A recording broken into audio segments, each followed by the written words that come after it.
Good morning, good day, or good evening, depending on when you watch this episode of The Central Connection. I hope that you've had a blessed week.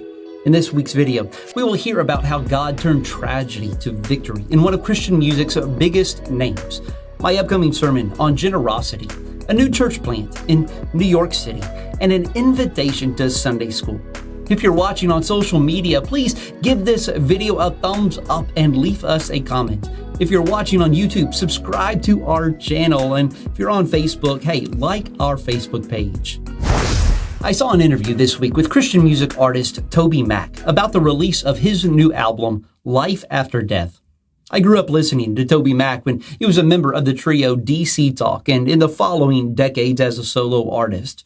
In this interview, TobyMac speaks of losing his son to an overdose in 2019. Now, I remember being shocked when I heard the news of the tragedy. I remember thinking that this is one of the biggest names in Christian music, and his son was a drug addict. Well, the sad reality is that no one is immune to the destruction that drug addiction causes. Feeling great despair, TobyMac wasn't sure that he would write another song. He thought that his music career was over, and how could he sing in churches and play on Christian radio with people knowing what happened?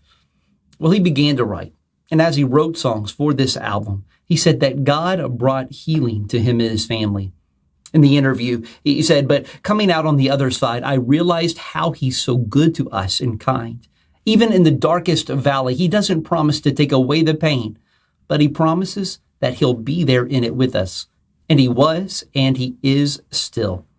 I've linked an article as well as a music video to one of the songs on Life After Death in the Central Connection that's in your email or in the video description. I encourage you to read it and to watch the video. I pray that it gives you hope.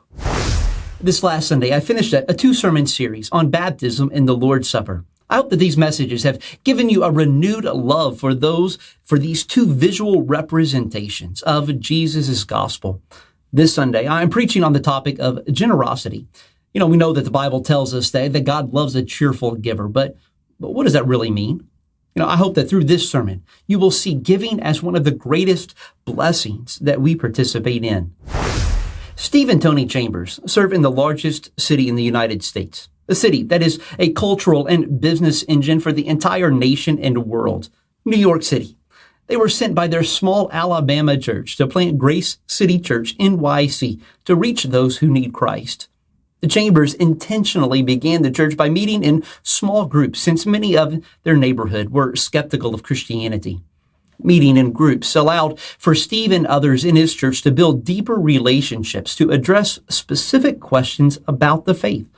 They gather for worship every other week, and in the weeks in between, they intentionally gather outside the church walls to invite new people and build relationships that lead to conversations about the gospel. When you support Central Baptist Church with your tithes and offerings, we take a significant portion of those funds and combine them with other Southern Baptist churches to support missions in what's called the Cooperative Program. The Cooperative Program is the financial fuel for reaching every person for Jesus Christ in every town, every city, every state, and every nation.